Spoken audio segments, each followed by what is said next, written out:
On June 3rd or 4th, depending upon where you live in the world, of course, you're going to have to adjust for your time zone. A full moon in Sagittarius will occur at 13 degrees and 19 minutes of Gemini and Sagittarius. At a full moon, we have the sun forming an opposition to the moon. And so, when this happens, we deal with, the certain sign polarities. So, the sign polarities are Aries, Libra, Taurus, Scorpio, Gemini, Sagittarius, Cancer, Capricorn, Aquarius, Leo, and Virgo, Pisces. And so we're dealing with Gemini and Sagittarius here. And so, actually, the time of this full moon is 10:47 p.m. Central Time. That would mean that this full moon is occurring at 11:47 p.m. Eastern Standard Time, if you live on those two time zones. So what are full moons about? They mark the point in the lunar cycle when we are coming face to face with what has been building up and what needs to be let go. Because full moons bring new information, new revelations, new emotions, new ideas come to the forefront to be revealed that this is what I'm doing and this is what I need to let go of in order to move forward. So full moons are endings that pave the way for new beginnings. And then we can sort of marinate and meditate on those new beginnings and then officially set them into motion at the new moon again.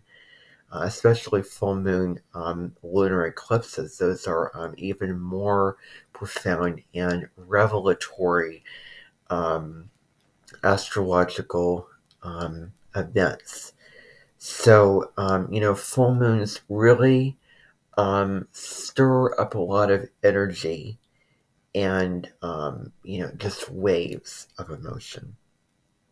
So, we're dealing with Gemini and Sagittarius.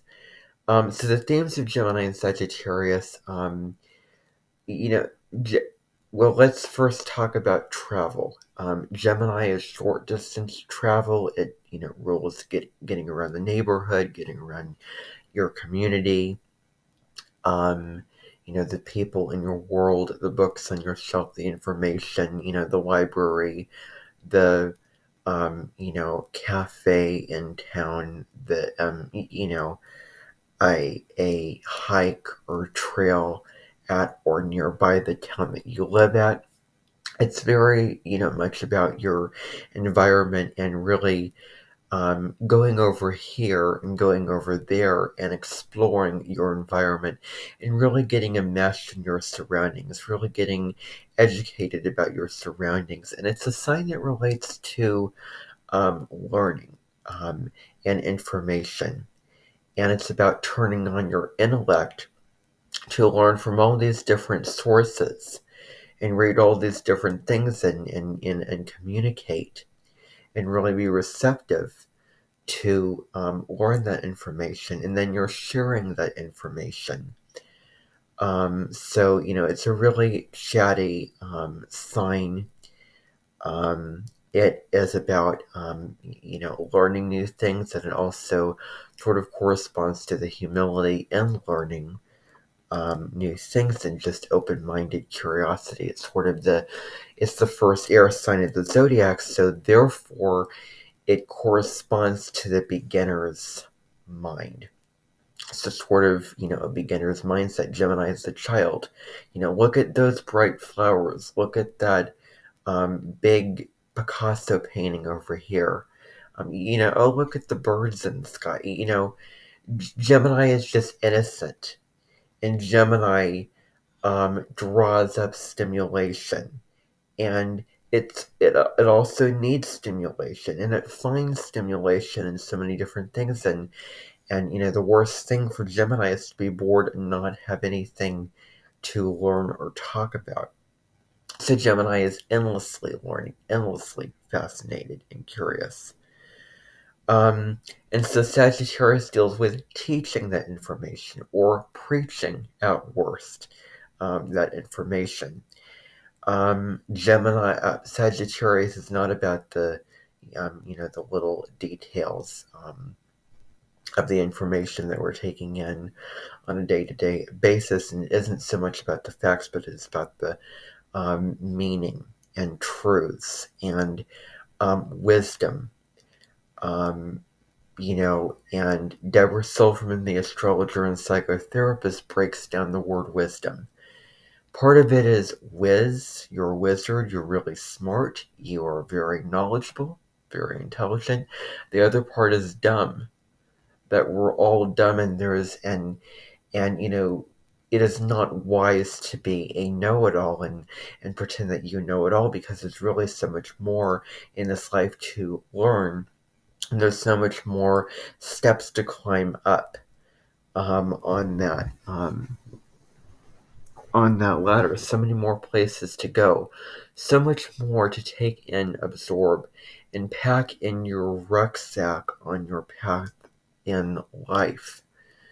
Um, so, because if, we're enough, if we have all this information, then we're good, then, things can get stuck and stagnant, and we can feel like we're not getting anywhere and, expanding and continuing to grow and have new experiences. And Sagittarius really relates to those experiences that we have that move us forward on a timeline of our trajectory of what we know, broadening our horizons. Um, and so, it is about teaching.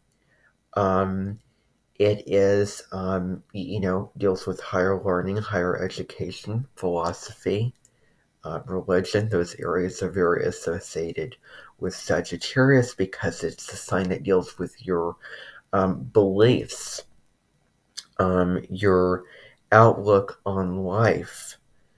And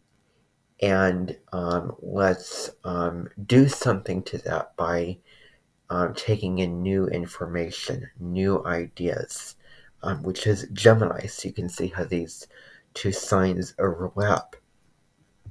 And so, you know, Sagittarius is ruled by Jupiter. And, what is our outlook on life? Because our outlook on life affects how we view it. It affects how we feel about it. Is it one of joy? Are we empowering and allowing ourselves and really giving ourselves the permission slip to freely explore what it is that we want to learn and not be tied down, and to, have those new opportunities for really getting to know yourself at a deeper level, and, self-improvement. An astrologer that I was listening to described Sagittarius as a sign of self-improvement. That you're sort of playing around with different things that you can do to better your life, and to continue to grow. So Sagittarius can have an incredible faith and optimism, but if it's just, not allowed to freely express itself, and it's not being its free-spirited self, then there's a lot of negative symptoms. Could one be lethargy? Could one be depression? Well, those are surefire possibilities. Because Sagittarius needs that freedom to continue to explore and evolve. Um, so, Sagittarius is about that broader lens outlook on your life. And this full moons illuminate things, so it could illuminate, your belief systems, or your beliefs. Are they limiting? What beliefs are positive for you? What beliefs make you feel uplifted, joyful, um, that you're getting somewhere, that give you a sense of purpose, that are guiding you towards further um, future development, better gains, that are really turning you on, lighting you up, and making you feel really joyfully, very, enjoy about your life? Or are they, negative beliefs that have held you back, or from past conditioning, childhood, if you were taught to believe this, if you were taught to just, blindly go along with this religion or this, way of doing things and way of living, which is the age of Pisces, because there was a centralization element with religions, and you couldn't really be an individual as much as you can now, and go out and do your own thing and go your own way. You really had to just follow the rules and stick to your family in a certain religion, because of that oneness that we're all divinely connected, which is Pisces energy. But then it also has its negatives on the collective front. That's the age of Pisces. And Aquarius is 2 signs away from Sagittarius, and we're moving into the age of Aquarius out of the age of Pisces. And the age of Aquarius is an age of freedom, enlightenment. It's an age where we're allowed to be our quirky, unique, weird self. We're allowed to have our own principles and ideas and go our own way and do our own thing, and truly live the authentic life that we want to live, without any shame or inhibition or, um, you know, without those limitations of that Piscean age that we're moving under. So I thought that I would bring this into this, forecast, is it may, this full moon may be a wonderful opportunity to sit with and meditate and reflect on your beliefs. And what beliefs do you need to purge or release in order to live a better, more joyful life? And find different beliefs, and it really, thoughts, your thoughts create your reality. Your beliefs, create your reality. All those types of things. And you throw in the law of attraction. You can go do research on the law of attraction. Um, yeah. So Sagittarius also deals with that inner knowing, that trusting yourself, and your true inner guidance system. And Gemini is the logical mind, the rational mind, because Gemini is ruled by Mercury, which is an intellectual planet and an intellectual energy. So, we're sort of dealing with this now. Um, where would be a good place to go to find that meaning that you want to find? Um, you know, because maybe you feel like your life doesn't mean as much as you would like it to. Maybe you want to have a better outlook on it, as I said before. And what do you need to do?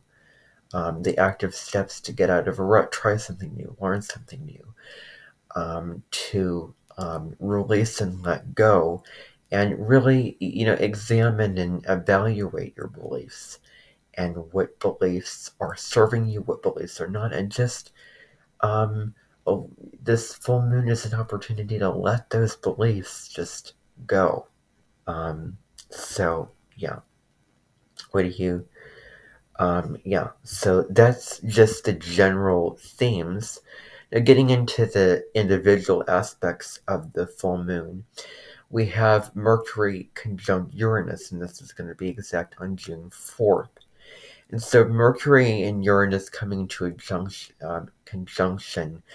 Mercury is the lower mind, the day-to-day, the thought patterns that you have on a regular basis, the information, the books, the contracts, the messages that you're sending through email, through, Facebook Messenger, you know, through, I mean, let's just go back to your family and friends. It's a really quick, fast energy, and it is either the sign that the sun is in, the sign that the sun is in, or one sign before or one sign after. So Mercury travels really close to the sun, and it rules Gemini. We are in Gemini season, so yes, that this Mercury is really relevant here.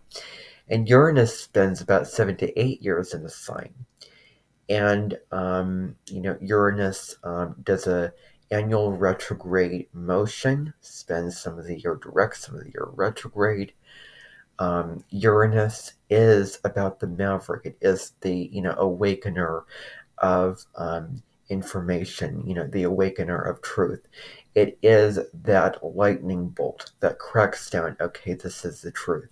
It is that sudden urge to go out and make something happen that is radically different than what you have done before. So, Mercury conjunct Uranus. Mercury is in Taurus, conjunct Uranus in Taurus, which has been ongoing since 2018. And when Uranus moved into Taurus, I discovered astrology. Mercury and Uranus coming into a conjunction. So this is a time where you may have radical ideas, brand new ideas that are out of the box, that are innovative, sudden flashes of insights, sudden truth from relationships. What has to change? Maybe you feel the urge to communicate whatever it is on your mind and speak, really speak your truth. And you feel a sense of empowerment and courage to do so. Because that could be one way that this shows up for you.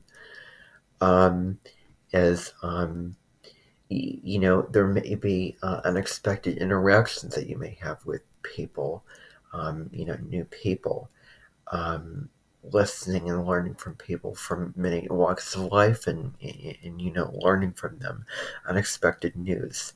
So Uranus is the higher mind. It is new, revolutionary thought.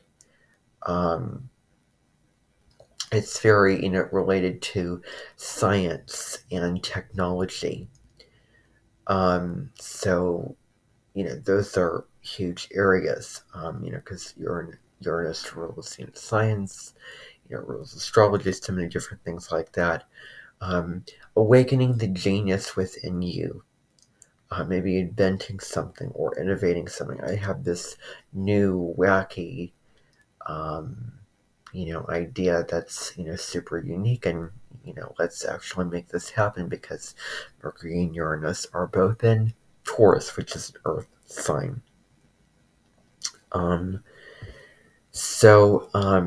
Yeah, permission to have these ideas and to speak them and to express yourself honestly and transparently, and to act on those new ideas that you have. And it's a highly charged energy. You may feel more buzzy, more energized, more, alive, and you want stimulation, and you want, that kind of, that buzz kind of feeling. So that's, another way where you're sort of tapping your foot, waiting, when you get bored, you do certain things to keep you from getting bored. So this isn't a particular, around this time at this conjunction, it's not a time to be bored and get stuck in the same old things. And, it's a time to try something new, learn something new, etc. So that's one aspect. And then in others, we have Jupiter sextiling Saturn. Um, actually, the Sun and Moon will form a T-square to Saturn, which has been in Pisces.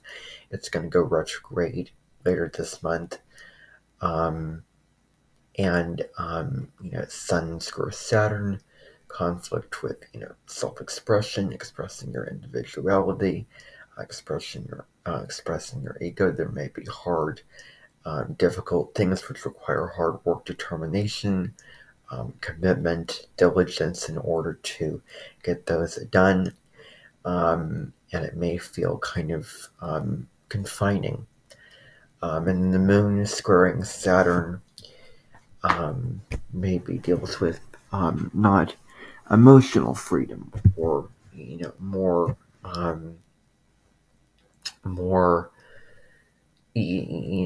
where you are sort of more sober, I want to say, in terms of your emotions, holding them inside of yourself, not really freely expressing, or you find more of rationale with your emotions. You feel them, but the high road of Moon square Saturn in my mind is how can we act and respond to those emotions in a practical way, in a constructive way, like let's do something about what we're feeling, let's just state what we're feeling instead of just really just at worst make a scene about it. That's one way. That's one downside of how expressing our emotions can go to the low road. It may be hard to feel those feelings or those emotions. There may be conflict between your emotions and your rational mind, or you may feel, the repression of emotions.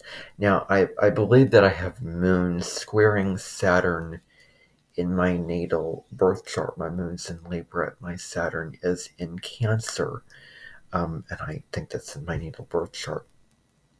So, moving on to another aspect, Jupiter sextile Saturn. So Jupiter is in Taurus, Saturn's in Pisces. They're two signs apart from each other, Earth and water, so they would sextile.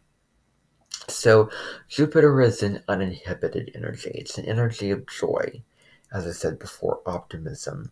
It's fun, freedom. It just wants to make everything bigger.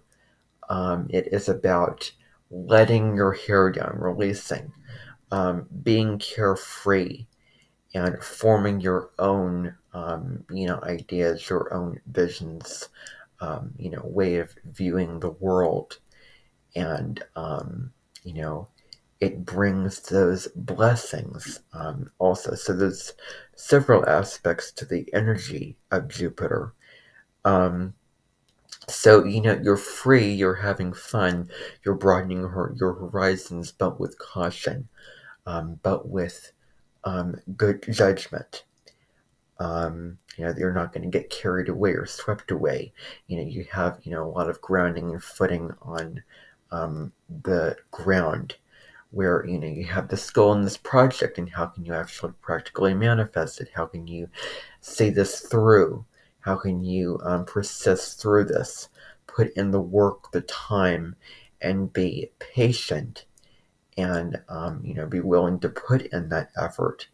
And, then it will eventually pay off. So your efforts will pay off around this time, a great time to, learn something new and really commit to what you're learning, to, achieve something with the optimism of Jupiter combined with the seriousness and ambition of the Saturn energy. So yeah, grandiose ideas, an optimism, but, you have your footing in reality. Pisces rules the feet, that part of the body. Saturn is in Pisces. Saturn's been in Pisces since March 7th of this year. So taking care of your feet, really having your feet on the ground, putting your feet on the earth, grounding, anything to do with grounding, um, you know, um, doing something that stabilizes you, anything like that would be great at this time. Just getting something done, getting something off the ground. And so, yeah, hard work really pays off, and Saturn is an energy that demands that you step up to the plate and do that work. And that work may mean releasing beliefs that you may need to release, and maybe finding new perspective, a new outlook on life that's more positive, more hopeful, and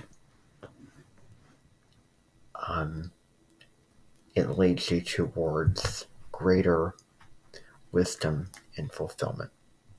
So I hope that you enjoyed this video on this full moon coming up.